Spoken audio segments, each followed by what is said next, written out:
What's good, everybody? You're now watching Two Beast TV. I got a real special guest here with me, Tory Lanez. Say what's up. What's going on, everybody? Well, first, I want to congratulate you on your sophomore album.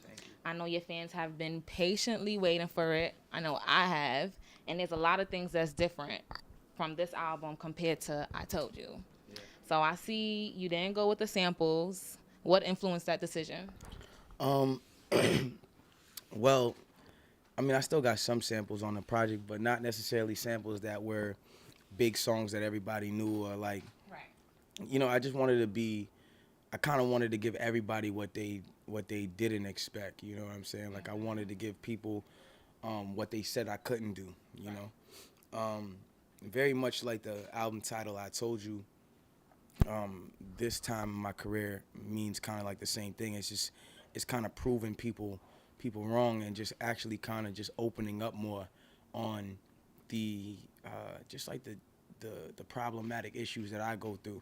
Yeah. Opposed to other things that other niggas go through, because I feel like not everybody wants to be 100% real about the things. And sometimes as an artist, you can't really explain everything, because sometimes you explain something, you give somebody too much clout, or you say something, and then even if someone's hating on you, you try to explain the situation, and then you give the whole situation clout. So it's hard to explain things sometimes. And with this music, I just wanted to make sure that everything was super self-explanatory and super just like real, like, so people could relate to it like that. And I gave it a listen, and I think people would definitely get that vibe because you were real. You were sharing things I never heard you share before, so I was listening to it like, wow, like I can't front the track before the last one, before Don't Die. I kind of shed a tear. Yeah, I shed a tear. Honestly, that song is called Happiness / Tell Me. It's two songs in one, but that's like the first song I ever did where I didn't even write, like I didn't write a verse. It's not a verse. It's like it's just me talking. Freestyle. It's just me. Yeah, it's like it's just like me talking, and then the other song at the end is more like just like a retrospective vibe and just kind of knowing and just reflecting and just like outwardly like looking at myself like this is what it is, like, and I wanted people to have that standpoint of it. I wanted people to be able to look at me and be like, yo, when this guy got on that record right there, he was 100% truthful, and I never heard such honesty. So that's what I wanted to do. So let's break down the album real quick. So I took a few notes as I listened, and in the intro song, Memories, you said people used to laugh at you. What did they used to laugh about? Well, I say on the intro, I say, remember me for being laughed at. The kid with no cash when they asked where the cash at. When I say that, for instance, it means to me because like I used to be like very broke and like homeless, and I was in a very dark place before things started getting bright. And I just remember like the kids used to laugh at me because I didn't have all the things that everybody else had, or like the kids would laugh at me because like I'd be going to school and then they'd see me downtown begging for change. It was like weird. It was like, what I'm saying? So they'd make little jokes and whatever the case is, but it is what it is. That's where that stem from. Everything on the album is from a memory. Right. It's from a real like place, like, so yeah. Okay. And for the song Shooters, when I first heard it, it sounded like a turn-up hit, but then when I watched the video, it was like real politically charged. Yeah. What made you go with that decision? Well, I wanted to put the only thing that was really like politically charged like that was the intro. The intro. Yeah, and I wanted to kind of have that in there because I just wanted to give people an outlook on how I looked at the situation and how I looked at the situation from maybe a victim of somebody who had a family member, or a victim of a family member who got, or a family member of a victim who's been gunned down by an officer. You know what I'm saying? And or like a, innocent victim at that too. So just I kind of wanted to take people into the standpoint of like how these people probably thinking about it in their mind, and like what they're contemplating in their mind and how they feel about it. Like, a life that was preciously loved is now taken away because whatever happened. And so I just kind of looked at it from the standpoint of like, this is how somebody would probably try to go about it. But before you go about it in a hateful way, just understand like that doesn't solve the issue, right. That was deep. That was real deep. And hate to say, you spilled a little tea, and you said that you and Travis Scott had an altercation that you guys squashed. What happened? We almost got into this fight at Malaluna in my trailer at one point over some shit or whatever the case is, and at one point I was kind of like egging it on, like, yo, like, nigga, like, let's shoot a fade, and I don't think that was the right thing for me to be doing at the time. And so, and overall, like, we got over the situation, and we passed that, you know what I'm saying? Like, you know what I'm saying? So it's just a kind of a mutual situation, and me just saying, yo, my apologies for doing that. You know what I'm saying? That was all it was. And that's very respectful for you to do because, like you said, y'all should be making music together. Exactly. Y'all should not be feuding. Yeah, exactly. You know what I'm saying? I think that a lot of great music will come out of us creating music, whether or not, or if he ever takes a chance to want to make music with me, you know what I'm saying? Right. And the song Pieces, was that based on a true story? Somewhat. Some pieces I had to kind of make a little contrary to the real story because of just like, certain pieces of the story are very real. So, and for those who've heard the song or haven't heard the song, when you do hear the song, you'll know what I mean. You know what I mean? Right. And in Don't Die, you said that you almost fucked it up with Nicki. Which Nicki you talking about? Oh, I was talking about Nicki Minaj. Nicki Minaj was originally on Shooters, and some shit had happened, and like I had said some stupid shit to her, just about her verse, and then she was just like, "Yo, just take my verse off the song," and I was just like, "All right," Yeah, but artists are sensitive with their craft. I wasn't saying anything along those lines. Like, I love Nicki. Like, she's one of the most incredible female artists that's been in our time, you know what I'm saying? Like, at least my time going to high school and shit, and like all my shorties and all this shit and all my exes, they was listening to, everybody, So I'll never ever take that from her. And I was just, like I said, like I was just talking, like when things happen, and when things have happened in, these situations, I just make sure that I talk about it, whatever it is, whether or not it makes me feel like, fuck, or it makes me cringe, like, because I've cringed, like, knowing that, like, damn, like, my nigga, I really just fucked up a Nicki Minaj verse, like, you know what I'm saying? Like, I just fucked it up, just, like, whatever the case is, but whatever. Just shit like that, even if it makes me cringe or it makes me feel embarrassed, though, it's worth talking about, you know what I'm saying? It's worth you guys understanding that, like, I'm gonna be real with you, like, you know what I'm saying? It's worth that. It's worth the conversational standpoint of it, like, not to ever, like, I'll never air nobody's business out or like be saying anything, like, you know what I'm saying, but if it happened in my life, I can talk about it because it happened in my life, to a certain extent of however far I want to take it, Right. And that sucks to hear. I would have loved to hear that version, but hopefully in the future. And you got a few features on your album, including Future, Fab, Nav, which is also a huge difference compared to your debut album. What made you want to collaborate with people now on this one? Well, first of all, don't forget about 50. That's like the craziest. Like, I can't even believe I got 50 on the project. But honestly, I just wanted to make this tape about the music. Like, like I said, like, it's about the music and just having certain songs that felt good. The situation with Nav and like a lot of people is like in different times, like they heard a piece of the tape and it just for some reason it just sat right, like, yo, they were supposed to hear this at this time because they were supposed to be on these particular tracks, Right. So that's kind of how I went about it. I just put anybody who I felt like sounded right on the record, and and I expect to collaborate a lot more. Like my last 3 years in the industry, I did not want to collab with nobody. You know what I'm saying? I didn't want to collab with nobody. I just felt like, fuck them. Mm-hmm. You know what I'm saying? But like, and it wasn't even just like I just felt like, fuck you niggas, I'm sick or something. It's not even that. It's just like I kind of felt like a lot of niggas secretly didn't like me for whatever reasons it was. And my whole thing was just like, once niggas show me they don't fuck with me, it's like, all right, my nigga, I've never needed nobody to ever fuck with me. Mm-hmm. So I kind of went about shit like, man, fuck these niggas. But in all reality, like sometimes as artists, because we have egos, like sometimes we get like you get more upset about shit.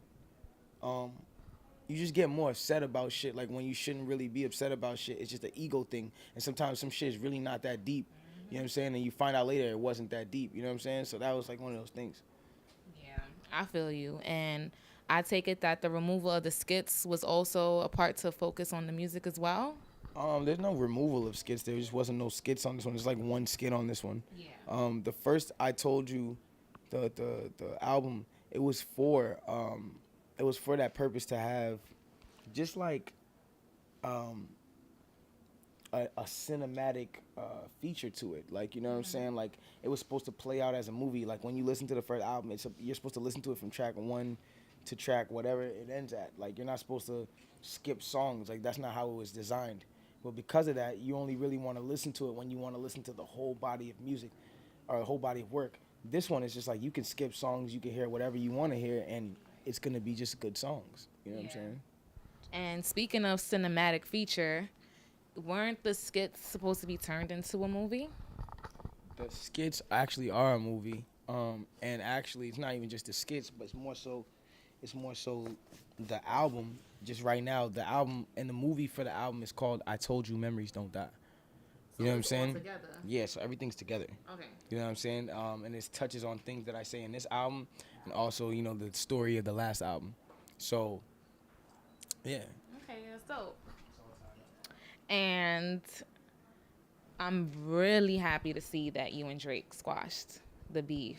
But it was a little bummer to see that he wasn't featured on your album. Can we expect a collaboration from you guys in the future? Yeah, hopefully. I mean, I think from what we spoke about, we should be making music this year. Like, they're a very cool dude. You know what I'm saying? We realize we have a lot of similarities, just as far as like just people and shit. And I think he's a very cool dude. You know what I'm saying? And at this point in my life, like, when it comes, I don't ever want to force things. I'm not a forcer.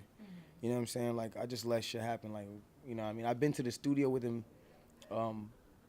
like a time beforehand, or just like recently. Like, I've been to the studio with him one time, but like I wasn't in there like, let's make a record right now. Like, nah, you know what I'm saying? Like, when the moment in time is organic and it happens, then the best record is gonna come out of it. And when that moment happens, it will.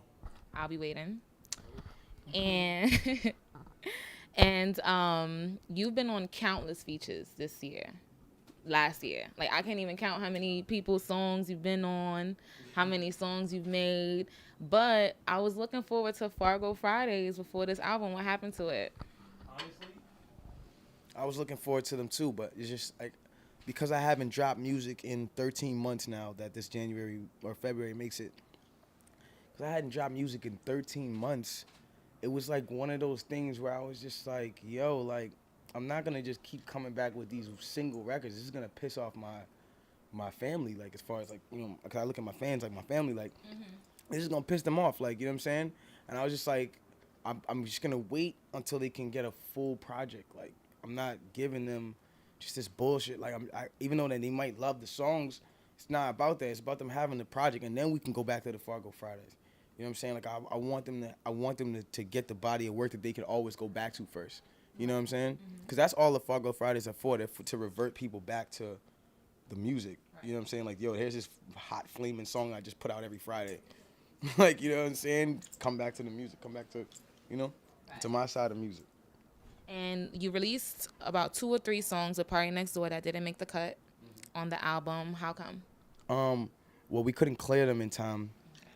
And we just never got a chance to clear them, but we put them out just like for promo and shit. And I hope me and Party get to make a lot more records, man. The kid's so talented. Yeah, I got a vibe. Nah, he's a very talented kid, man. Like, just working with him was just dope. It was very dope, you know what I'm saying? Because me and Party actually know each other for a very long time, a long time ago. I did a song for Party in 2008. 2009, I think it was, called My Wifey. Some shit, he sent me a hook. But he wasn't going by Party at the time. You know what I'm saying? I think he was going by Jerron B. Okay. But he wasn't going by Party at the time. But I just knew him as an ill singer. You know what I'm saying? And, like, he was just, like, super advanced and shit. And, working with him now has just been super dope. You know what I'm saying? Because he's an ill dude. But, yeah, that's the only reason why those didn't make this tape, because we just couldn't clear them in time. Okay. And how'd you link up with Tekashi for that Rondo joint? We was here. One of his guys I had met like a day before, and he was like, "Yo, we trying to get you in the studio, whatever cases." And then I can't remember who it was. Somebody hit me and was like, yo, he's in the studio right now and he was asking if you could come through or whatever. Cause I was like, yeah, for sure, nigga. Fuck, why not? Right. Boom, I went through and did the hook. I had a flight to catch. And I went through, I did the hook in like 20 minutes. And me and him was sitting there, he was listening to it. He was like, oh no, this shit's crazy. And then it just ended up being like what it was, you know? And he's constantly having run-ins with the law, and it just feels like everyone who pops from New York, who's like really hot, like on his level, on the Bobby Shmurda level, the hip-hop police be attacking them, or they just always get attacked from left and right. How do you feel about everywhere Tekashi going, like thugs always running down on him? Like, what are your thoughts? I don't have no thoughts on that. Like, if that's that's what he wants to do, that's what he wants to do. If niggas want to do that, then that's what they want to do. It, like, you know what I'm saying? Like, he's his own man, and just knowing him, like, I know as a person, like, he's gonna hold his own. He's gonna stand up for himself. Like, you know what I'm saying? End of the day, like, I don't get involved in why niggas is on you for what reason, and I don't really give a fuck, to be honest with you. I just come through to put some money on the table. If we can get this money together, grab it off, my nigga. Like, you know what I'm saying? And that's it. Like, I think that just regardless, like when you're somebody and you have a lot of hood niggas around you, and you have a lot of just people around you that's from the hood, my nigga, like nigga, cops is gonna look at you niggas. Like, it's just life, my nigga. Like, it's our niggas. I'm sure there's thousands of rap niggas that the cops just look at, my nigga. It's just like at the end of the day, when you come off a certain way, when we come off a certain way, even though we know we just being true to our environment, when you come off a certain way, they just don't like it. They don't like to see niggas win they don't like to see niggas win in an ignorant way, if that makes sense. I understand. You know what I'm saying? Yeah. That's all it is. So back to the music now. Comparing your debut and sophomore projects, I read in an interview that you said you wanted to overcome some of your strengths and weaknesses from the first album. What do you personally feel like were some of your weaknesses on I Told You? I have no weaknesses, period. Good answer. That's why niggas be hating me, because I say shit like that. It's like, yo, the fuck am I niggas just answer that question? Nah, just playing. But nah, I feel like personally, like I didn't. It wasn't a.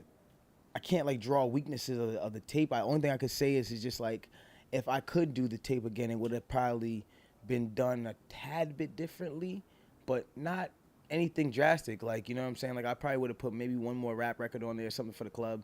You know what I'm saying? But like, that was an experimental project that I wanted it to be always looked at as my first project, and always looked at as this was still a golden thing. So any of my other fans who ever hear that, at least that they could hear my story from the starting to the end, or at least to where at the moment I was, and they can continuously, because all my albums in a weird way kind of connect to each other. They all do. So this being the second one, it's just the same thing, except I didn't need the skits to do that this time. You know what I'm saying? That's all it is. Kind of miss Keisha and Julissa, but we probably see them a little later. And you're planning a tour for this album, right? Yes. We're gonna do a tour on, I think, a month and a half after, and we're just gonna go everywhere. And do you have an idea who's gonna come with you, or are you still trying to figure it out? Honestly, I don't know. I really don't know. I mean, I'm probably just gonna bring the artists that are on the tape, as far as like Davo and Mansa. Those are two dudes that I had signed to Umbrella, and I don't know. I might bring somebody special or whatever the case is. I kind of just want the CD to do what it does, and then we go from there. You know? Yeah, I feel you. And how's fatherhood treating you? Good, man. I love my son. My son he just started walking and stuff. Yeah, I'm good. It's great. You know, I don't have no issues, or like no baby mama issues, or no funny shit like that. That's perfect. And so what can your fans expect next? Like, what's next for Tory Lanez? You gonna start back Fargo Fridays, or you just gonna let this album ride out? No, I'm gonna let the album ride, but once I start, I'm not stopping. Like, I'm not taking no long breaks like this again. Like, I'm just going in, like, you know what I'm saying? So I wanted to give myself that 13, I really didn't want it to be 13 months, but I wanted to give myself that time, at least, to like recuperate myself before I go on this like major journey where I'm not gonna stop until it's over. And you know, that's just where I'm at right now, you know? Do you feel like sometimes artists aren't given enough time to create like a full project? Because like, especially in the day of social media, it feels like if you're not always in people's faces, you just become irrelevant, and people kind of like forget about you. So it's like a pressure, like, oh, let me drop this mixtape real quick.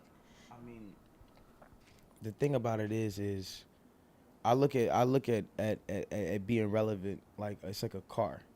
It's like you have to jog in front of this car that's driving 5 miles an hour behind you, right? And your relevancy is how far you are away from that car. Like you could run. By like 20, 30 minutes, you're starting to get a little fatigue. And you might have to stop and take a breath, but that car is not gonna stop. You know what I'm saying? That car doesn't stop. So it comes down to a standpoint of like, at this point, the only thing that can actually keep that car from actually hitting you is you have to have something that's like a core that kind of keeps the car grounded to something. Right. You know what I'm saying? I've built a core fan base just off of years of just building them, and like before everybody knew me for Say It and all that shit, I was building my fan base. So, thank you. So, because of that, like I've came to this point where I can't allow myself to get affected by, just the whole like staying relevant, and like my fans are here to keep that car from like hitting me. You know what I'm saying? And it's like for me, I work at such a fast pace that I'm so ahead of that car, but like I could take a break. Yeah. You know what I'm saying? That's the only reason why I was allowed to take this long of a break. Like no artist in his sophomore year that like took this long ever really comes back and is like really that dope. You know what I'm saying? A lot of like a break. Yeah, and that's the thing. People are like, yo, I didn't even know he was really gone. But the thing is like, trust me, when I get in full effect, you know I get in full effect. Like, you know what I'm saying? So that's all it is. Like, I'm really excited. It's the album comes out on Friday, on March 2nd. I don't know if this is like pre-recorded or whatever the case, and the album's already out. The album's out today, niggas, for all y'all niggas who are watching this now. But yeah, like I'm excited about this because this is just purely music. The only thing I'd say I'm nervous about in any kind of standpoint is, or I was nervous about, was just the fact that I didn't come into this one with 2 hot radio singles that were on the radio crazy. But but this time around, the anticipation and where I've came as far as like being more famous and everything and just more relevant, like everything has built out, so it kind of weighs each other out. So my thing is just like I'm curious to see where this goes, and not that I'm like worried about my first week. I'm definitely not worried about my first week and no shit like that. But I'm more curious about like the weeks after, because I know how this project is gonna stick to people. You know what I'm saying? And I know how people are gonna take certain things, and even if you don't like the whole project, you're gonna like some moment of the project that you're gonna be attached to. You know what I'm saying? And that's where it comes from. So Hypnotize, I'm rocking with that right now. Like that's my song. But I wish you the best of luck in your career. I've been following you for a while. Like you had my ex saying we could fucking be friends. Had me upset. So I wish you the best of luck for this album. I know it's gonna do great. I know everything's gonna do well. Thank you so much for talking to me. Thanks. So that's 2B's TV's. Your guest Tory Lanez here, and we're over and out.